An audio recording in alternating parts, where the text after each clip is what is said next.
It's a cool, sunny day right here in the city of Lagos, Nigeria's commercial nerve center. It's fun to be back to talk sport once again on Sport Africa. My name remains Ashadu Femi. How have you been? How was your weekend? I hope it was restful. I hope you got some time to just to take care of one or two things. Once again, you're welcome. Of course, in Africa, if you're listening to us or if you're watching us, I should say in Australia, Canada, United States, Britain. Once again, you say you're welcome. James Agberibi is here. James, you're welcome. How was your weekend?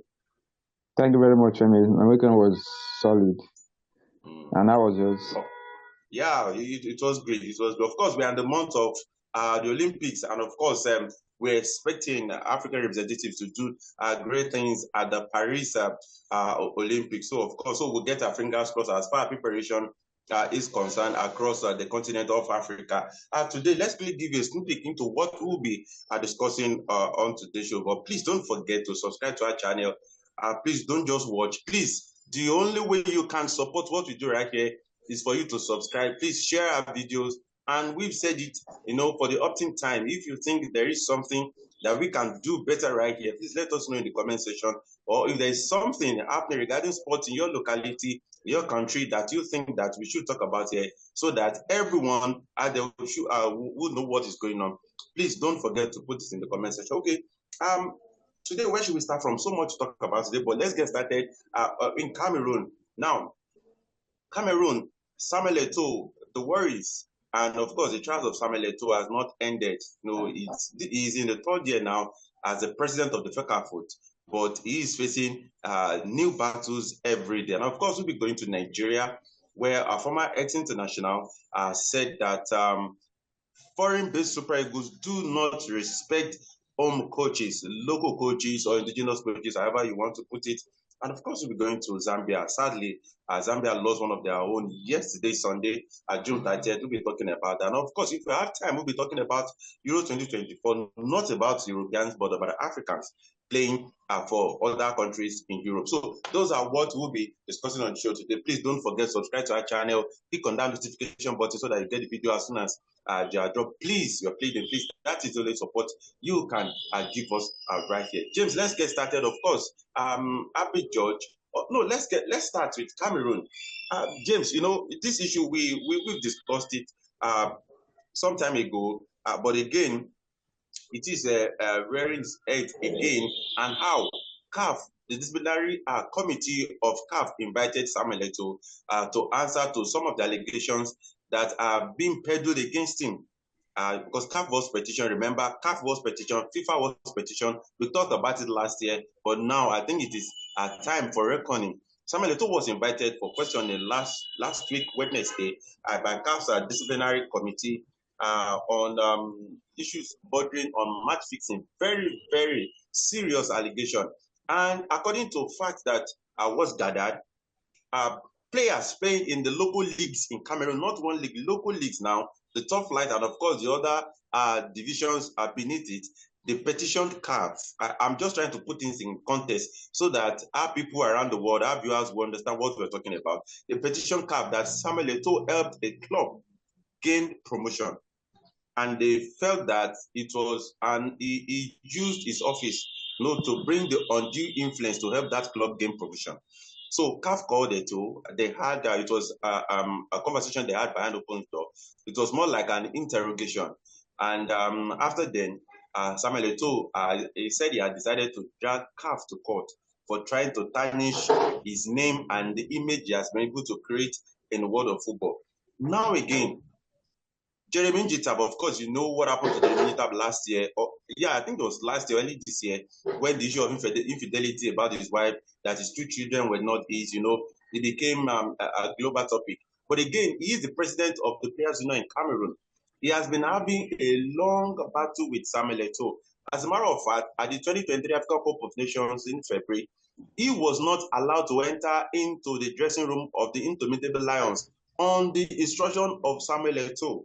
So people are now saying that it is more like Jeremy Njitab was the one who engineered the players to gather this petition against Samuel Eto'o, and petition CAF, and of course petition FIFA. As a matter of fact, the petition to FIFA is even different. They said Samuel Eto'o is an ambassador to a betting company, which shouldn't even be. So it's a multidimensional problem, James. But again, I think we can sit here and condemn the government in Cameroon for undue interference in Samuel Eto'o's job. But I think he also has not covered himself in glory at all. Well, Femi, most of these things are still allegations. You cannot come here and give definite response or definite, statement. Just like what you just said, he was summoned by a CAF, and I don't think CAF had come out to say they find him whether guilty or they've acquitted him. So it's still there, and it's something that we have to wait. But Femi, in all of this, I think for me, if I'm in Eto's shoes, I know that it's not easy, but if luckily for him he clears himself, I think the best thing is just resign, because it's getting messier and messier by the day. But he's not ready to do that. He's not ready to do that. Well, that's what I said. If I'm in his shoes, because I'm not Eto, he's not me. So for me, because it's like the more he's trying to, I don't know, do stuff to make it work, he gets into issues, even ex teammates too. Let them having issues with him, So at this point now, you don't even know who to believe now. Is it Eto'o? You feel maybe they are ganging up against him, or what these people are saying, is it true? So it's not good at all. In the past we always clamor for ex-internationals to at least have a go at running football in their countries. But I mean, Eto's own is the issue is me having is not something you want to it's not something encouraging at all. So let's see how things pans out. The good thing is that with all of these issues, it didn't affect the Indomitable Lions. They were able to do the business in the World Cup qualifiers. But for how long are they going to continue like this? When the people who are in charge of football they just don't want to sheath their sword. Femi, remember I told you that when they said Eto'o had a peace talk with the coach, I told you that we've not heard the last of it. And now this one too has already talking. Yeah, I told you that this thing we will still hear something again, and this is what has cropped up again. So it's a sad one for Foots. They sort themselves out the better, because there's no way it's not going to affect the national teams apart from the Indomitable Lions. It's going to affect other national teams. They are not the only national team in the country. So I mean, what everything is heading to is it's at the end of the day something has to give. Because it can't continue, because it's fighting against a lot of force. So I don't know how long it's going to hold on to, but I mean, it's high time they just sit back and sort themselves out, because it's not going to help them at the long run. Okay, I think for McBride, it is even hard. It's difficult to actually say that what is going to be his future, because he's been linked with the vacant position of the Super Eagles technical advisor in Nigeria. So, like I said, it is difficult to actually know what is going on, but he hasn't started his reign with Cameroon very poorly. Of course, in the recent 2026 World Cup qualifiers, at least he's given himself some good starts. But I have been particularly sympathetic towards Samuel Eto'o, if I know all of the interferences of the Cameroonian government in his job. But I think, James, for me, I think if you are an ambassador, you are the ambassador of football in your country. If you are the FA president, then being an ambassador of a betting company actually says a lot. And what do you think, James? One, that is one question I'm throwing to you, James. Then secondly, he has decided to drag CAF to court. Do you think that is going to help him? Well, somebody that's facing all kinds of backlash, kind of attack. I mean, you at some point you just have to defend yourself, and the body which you think you expect them to, be like the body where you find soccer. At the end of the day, they are the ones inviting you to start questioning you. Nobody really knows what's going on in that fecker foot. It's only those there that you know where the where the issue is coming. Because at the end of the day, everybody's going to have their own say. They're saying in a way that it's going to be in their favor, so it's going to be very difficult, you know. So him now dragging calf, it's like at some point he just has to just throw in the towel. You can't continue like this because you are not getting support. Because even if you're trying to do something good, there are people around that their prayer is for you to just fail. No matter what, they don't care about the consequences. There are a lot of people there then and they will be praying that the Indomitable Lions do badly in the qualifier and don't qualify because they'll feel it's going to be credits to Eto'o, somebody they don't like, you know. So it's like I said, it's getting messier, it's getting terrible by the day.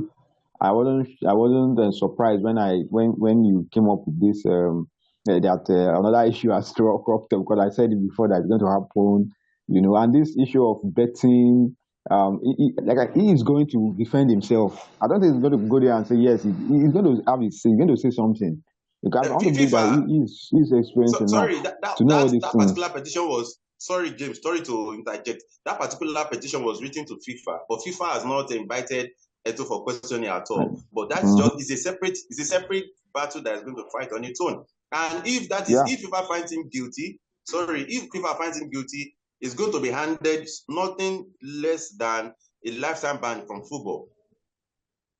Yeah, until then, let's see how things pans out. You see, so he's going to face two football bodies now, the CAF and FIFA too is still waiting by the. So for me, like I said, I'm still going to say it again.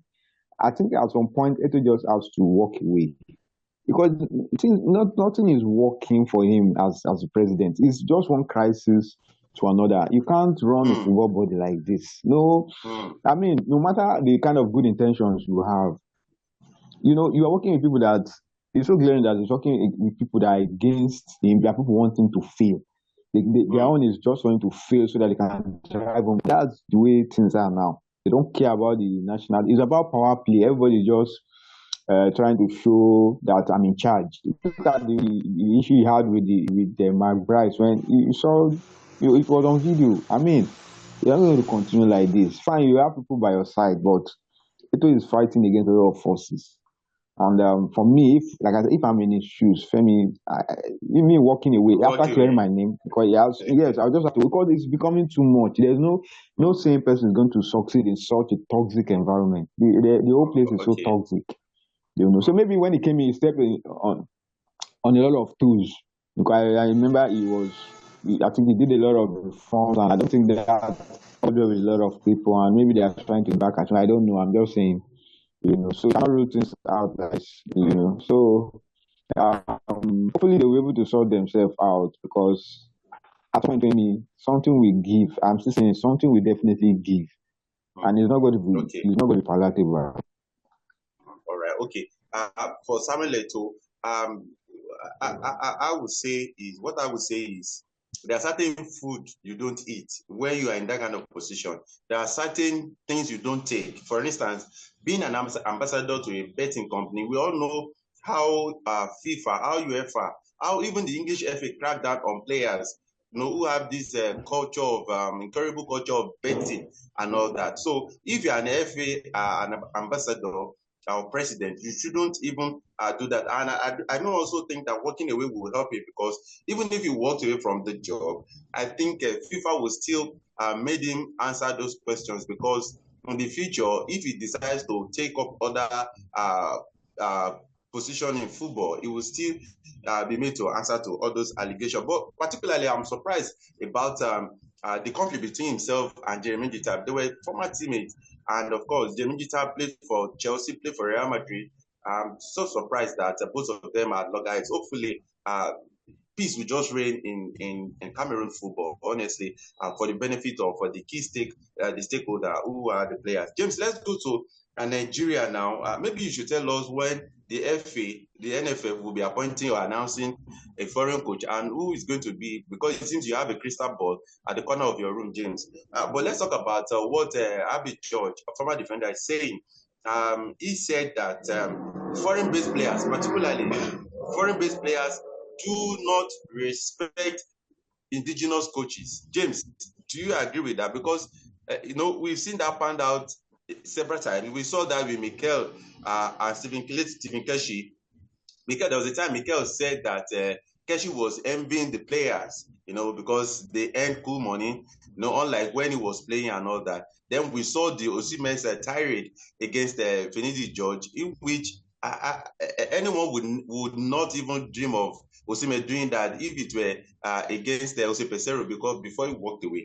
Do you agree with Abe George that foreign-based professionals in Super Eagles particularly do not respect indigenous coaching? What do you think, James? Yeah, I want to go with him. He's 100% correct. I mean, you don't need a crystal ball, Susia, to tell you. It's glaring. Well, one thing about these guys, when you in their club sides, they kind of they'll compare and contrast. What they go through week in, week out, and when they now come back home, and you always know the difference. For me, I always want the local coaches to be successful with the Super Eagles. I remember when Keshi won the AFCON, I was very happy when he qualified the team for the World Cup. I was very, very happy because, it goes to show that we have somebody, local coach, who can do it. I remember the days of Shuaibu Amadu when he took over from Westerhoff. He started well, went to the Confed Cup, and he did very well. It's not something that is hidden. Even a blind person will know. The way they carry themselves. If it's a foreign coach that's in charge, I don't think they will do some of the things they do. I'm not saying I'm not condemning the players totally, but you just know that the respect they will give to a foreign coach, I don't think they do the same for a local coach, because it's what you give. When they see that, they always know that there's a difference between the foreign coach and look at the way they play at the AFCON. It was a foreign coach, Peseiro, who was in charge, and they went all the way to the final. They played their hearts out. Do you think they're going to do the same thing to a local coach? I doubt it. So, and again, we saw that we saw that Sivikeshi in the 2030 AFCON.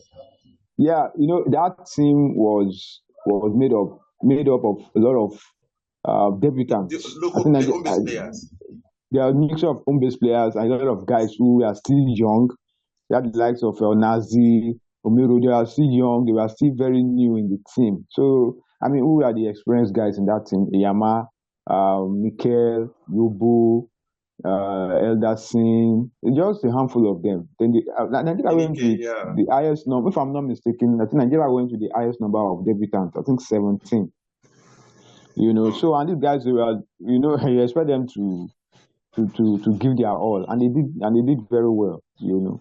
So it still doesn't take away the fact that local coaches, there's still a lot of work to be done. And again, the way the NFF carry them, sometimes you see the way they appoint them. It's as if they are doing them a favor. So they don't really give them that. Even the players too is say all this sense that the way the NFF treats the these guys now accord them respect. So that's why I look at the way Finidi was just left the job. It's as if he just walked away from the job. So you appoint coaches, you don't give them that 100%.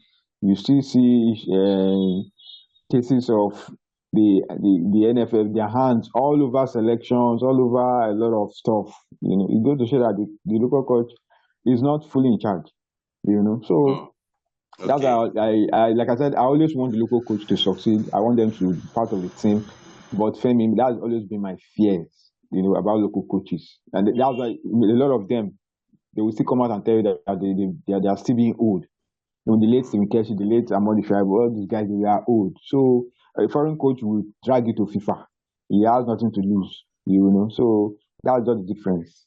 Okay. All right. Apologies. Before we continue, it was Sunday Olise. Mikel was actually talking about not the latest Stephen Keshi. It was while Sunday Olise was in charge of the Super Eagles. So quickly, I just put Abe George's quote so that it wouldn't be that we're just talking about him.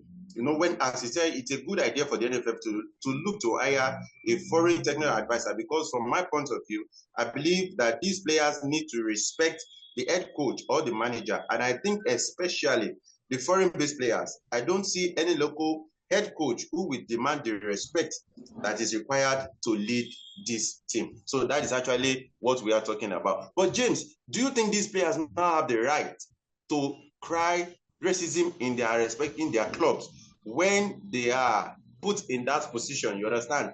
When whites racially abuse them, but you come home to your own country, you don't respect people of your own color, but you regard the white coaches as the best. I know it's a mentality thing, but do you think these players, in the real sense of it, as in just being objective now, do you think they have the right to cry racism in their own clubs? But when you come back home, you don't even respect coaches who you play under, but you think the whites are the best? Well, Femi, that's a tricky one. you have to also think in that light. Yeah, that's a tricky one, but that's the way things are. That's the way it goes. I mean, they are in an environment where they know that if they misbehave, I mean, look at this, for instance, somebody like Osimhen, when he had that issue at Napoli, the social media issue. I mean, why didn't he take his phone and start insulting everybody? He didn't do it. He just removed this. Or just an internal thing, yeah. Yeah, you only saw that he removed his some of his photos on the club's everybody stuff about the club from his social media. He just removed it. I know, he was ignoring some of his players, but he never took his phone to call out anybody, to attack anybody. So that's different. But when it comes to Nigeria, I mean, sometimes the way you carry yourself, they have this idea that the local coaches are not good enough. They don't earn as much as they do. So all those things put in place, they want to disrespect them. So it's not a good one.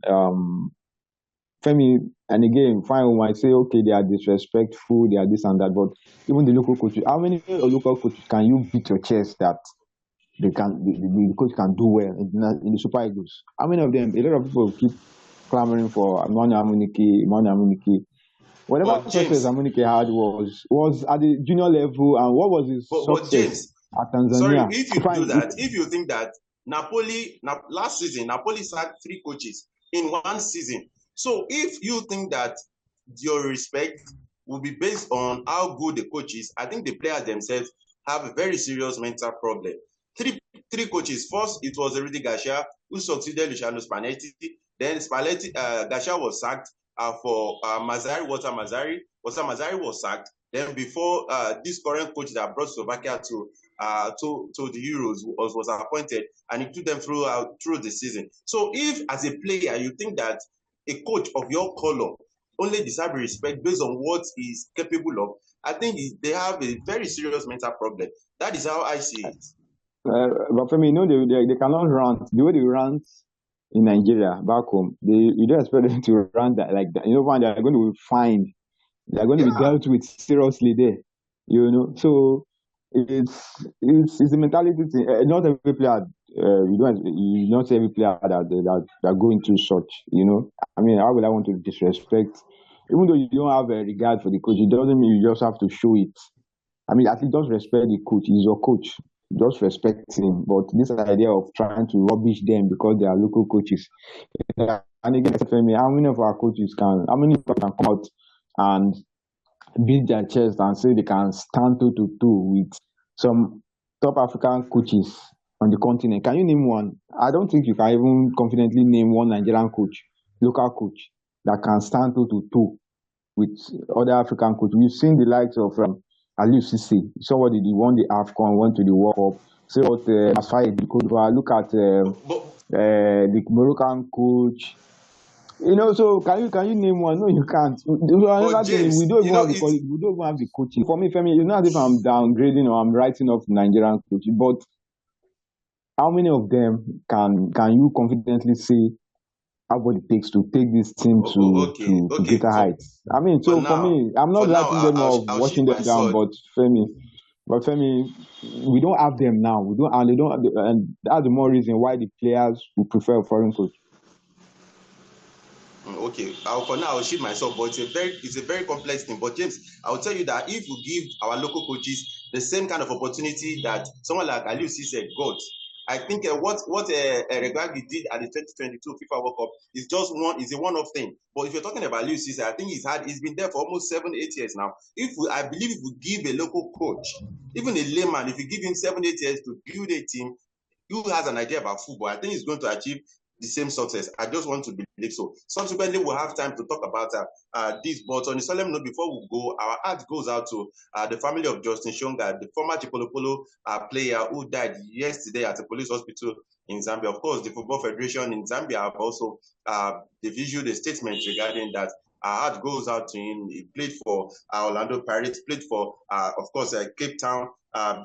Cape Town City, then Ismaili SC, and all. He died at an early age of 27. We pray that his soul will rest in peace. Thank you so much for all your support. James Agberebi, thank you so much for your thoughts on the show today.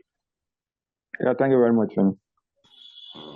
So hopefully, of course, we still have a lot to give you, but please don't forget to subscribe to our channel. These are the issues that we discuss every time we come on right here on Sports Africa. Please don't forget Sports Africa, sports without the S, then Africa with the K, not the C. I remain Ashalulu Afemi Kade. We'll see you all next time. Bye for now. Have a fantastic week ahead.